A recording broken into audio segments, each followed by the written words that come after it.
And Subrahmanyapuram చేసేటప్పుడు నాకు తెలియదు కానీ మేబీ ఆ టైంలోనో లేకపోతే లేదో ఎప్పుడో మీ స్టేటస్ చూసినప్పుడు I got to know that మీ మదర్ లేరు. My mom passed away like 6 years ago. Yeah it was very sudden. అంటే అసలు ఎక్స్పెక్ట్ కూడా చేయలేదు.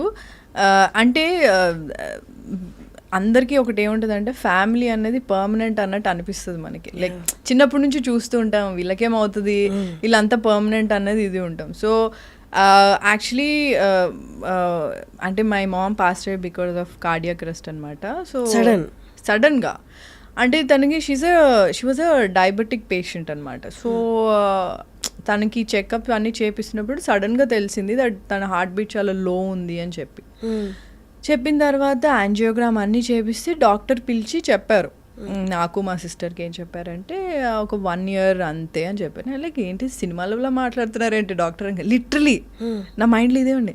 ఎందుకంటే యూజువల్లీ సినిమాల్లో జరుగుతుంది వచ్చి 1 year ఉంటారు మీ మమ్మీ అంటే నో అంటే నేను యాక్సెప్ట్ చేయలేకపోయింది మెంటలీ. ఐ వాజ్ లైక్ హెచ్చి ఇదంతా ఏముంటుంది అట్లే ఉండదు మమ్మీకి ఏమవుతుంది లైక్ అది ఎప్పుడు ఉండేది కాదు నాకు.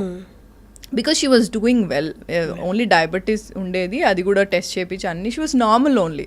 సో సడన్గా అయినా ఇట్లా హార్ట్ బీట్ తక్కువ ఉంది ఇట్లా 1 year మ్యాక్స్ ఇది అంటే అది కూడా సడన్గా లైక్ ఇన్ 2 days యాంజియోగ్రామ్ చేయించమన్నారు. వెంటనే బయటకు పిలిచి చెప్తే వాజ్ ఇట్ పాసిబుల్ అనుకొని సెకండ్ ఒపీనియన్కి వేరే డాక్టర్ కూడా తీసుకెళ్ళాము.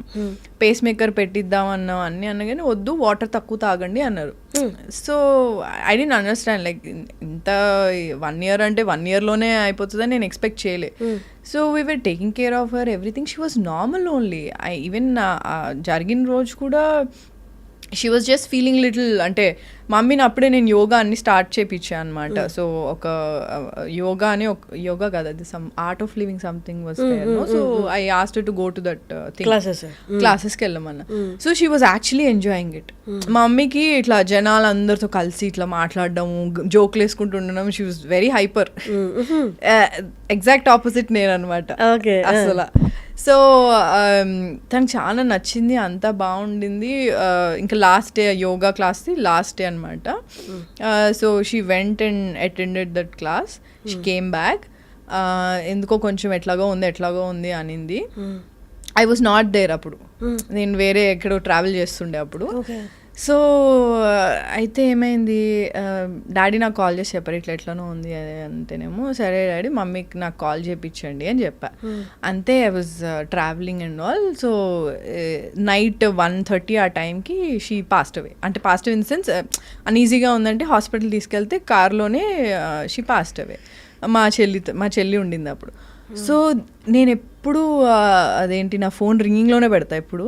ఆ రోజు ఒక్కరోజు సైలెంట్లో పెట్టా. సో నాకు తెలియలేదు. నేను మధ్యాహ్నం మార్నింగ్ లేసేసరికి సమ్ 100 missed calls ఉండే. అసలు నాకు అంటే ఐ డోంట్ నో అంటే like literally I was in shock. అంటే ఇట్లా ఫుల్గా ఏడ్చి అప్పుడే వచ్చాను return. I was in shock. As like అంటే అట్లా అంటే నేను అప్పుడు ఆ హడావిడిలో పడిపోయాను కూడా కింద. అంటే నీకు అప్పుడు ఏం పెయిన్ కూడా ఏం తెలియదు. So I went to the hospital. I have seen my mom. మార్చురీలో పెడతారు కదా. నేను మా మమ్మీ ఇంత చలిలో ఎట్లా ఉంటుంది నాకు. మా మమ్మీకి చలి అసలు పడదు. ఎట్లా అంటే నీకు అసలు ఇట్ వాజ్ వెరీ సడన్. అంటే అసలు నేను అస్సలు ఎక్స్పెక్ట్ చేయలేదు. ఇంకోటి డయాబెటిక్స్ ఉంటే ఏమవుతుంది అంటే నీకు పెయిన్ తెలీదు.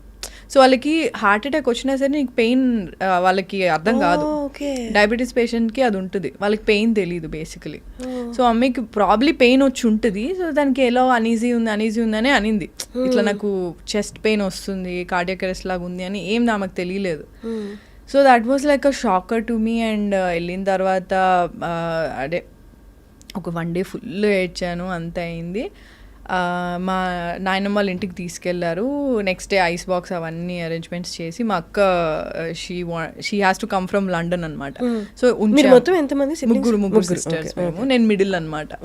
సో అక్క రావాలని చెప్పి వెయిట్ చేపిస్తే ఇంకా మా డాడీ షాక్లో ఉండిపోయారు. అంటే he was not able to talk also. He was like అట్లా అంటే మా మమ్మీ డాడీ లవ్ మ్యారేజ్ కాదు, but still they very close to each other. They love each other a lot. And I think 25 years 25 years అనుకుంటా అప్పటికి వాళ్ళు కలిసి ఉండి పెళ్ళయ్యి. My dad was like ఎట్లా అవుతుంది అట్లా 25 years ఇదే అంటున్నారు. సో నేను ఇంకా he was not able to process obviously కదా. సో ఇంకా నేను 1 day ఫుల్ ఏడ్చాను. నెక్స్ట్ డే నుంచి నాకు ఏడుపు ఆగిపోయింది.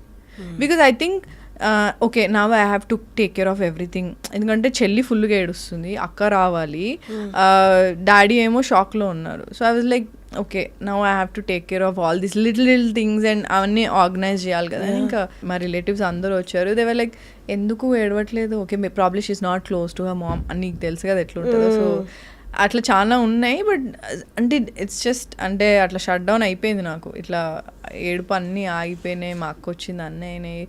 నేను యాక్చువల్లీ ఇక్కడే మన మహాప్రస్థానంకి అదే బస్లో వ్యాన్లో మమ్మీని తీసుకెళ్ళి వెళ్ళొద్దు అన్నారు, కాల్చేటప్పుడు ఉండొద్దు అన్నారు. మామూలుగా ఆడవాళ్ళు ఉండొద్దు అంటారు. నాకేం సంబంధం లేదు, నేను వెళ్తా, నేను మా మమ్మీతో ఉంటా, మా మమ్మీ లాస్ట్ వరకు నేను చూస్తా. సో ఆ కపాలం సంథింగ్ ఏదో పగులుతుంది కదా. సో అది మా డాడీని వదలొద్దని డిసైడ్ అయ్యా ఫస్ట్. సో మా డాడీతోనే ఉన్నా, మా డాడీ అది మొత్తం కాల్చడం అన్నీ మా డాడీతోనే ఉన్నాను. So I was there for everything. So అట్లా it was shock for every. అందరికీ చాలా అంటే ఎక్స్పెక్ట్ చేయలేదు అంత తొందరగా అవుతుందని. She was just 52 years old, that's all. So అంతే. నేను ఆ తర్వాత ఐ థింక్ ఒక 15 daysలోనే నేను షూట్కి వెళ్ళిపోవడం స్టార్ట్ చేశా. అంటే ఎలా ఉంటుందంటే మా చెల్లికి ఆ ఇంట్లో ఉండడానికి భయం స్టార్ట్ అయింది. నాకు మమ్మీగా అనిపిస్తుంది, నాకు ఇల్లు షిఫ్ట్ అయిపోదాం డాడీ ప్లీజ్ మమ్మీగా అనిపిస్తుంది అంటే 15 daysలో ఇంకొక ఇల్లు చూసి షిఫ్ట్ అయ్యాం మేము. So she was crying every day. Obviously చాలా ఉంటుంది కదా, చాలా మెమరీస్ ఉంటాయి. సో షిఫ్ట్ అయిపోవాలి ఇంకా ఇల్లు 15 daysలో షిఫ్ట్ అయిపోయాము. అండ్ మళ్ళీ కొత్త ఏరియాకి సెట్ అవ్వాలంటే కొంచెం టైం పడుతుంది. But it was very tough, very tough. అంటే మమ్మీ లేకపోతే ఇల్లులాగా ఉండదు. ఇట్స్ అంటే నువ్వు ఒక బయట నుంచి ఒక వర్క్, నాకు ఎలా ఉండేదంటే ఫీవర్ వచ్చినా ఏదొచ్చినా ఇంటికి వచ్చి మమ్మీని చూస్తే అబ్బా ఓకే మమ్మీ చూసుకుంటుంది అన్న ఫీలింగ్ ఎప్పుడు ఉంటుంది ఆబ్వియస్లీ కదా. So I think that thing was gone. It's అంటే మమ్మీ అన్నది ఎప్పుడు అంటే ఉన్నప్పుడల్లా గ్రాంటెడ్గా తీసుకుంటాం పక్క, బట్ లేనప్పుడు చాలా బాధపడతాం. కానీ ఇక్కడ ఇండస్ట్రీలో వెనక నుండి ఏదో ఒక పుష్ ఇచ్చే వాళ్ళు ఉండడము, లేకపోతే ఆల్రెడీ ఫుల్లీ ఇండస్ట్రీలో సెటిల్ అయిన పేరెంట్స్ ఉండడం అనేది, నీకు ఎన్ని ఫెయిల్యూర్స్ వచ్చినా సక్సెస్ వచ్చినా you go back to them. మనకంటూ ఒకటి ఉంది, ఆల్రెడీ ఒక హిస్టరీ ఉంది, ఒక లెగసీ ఉంది.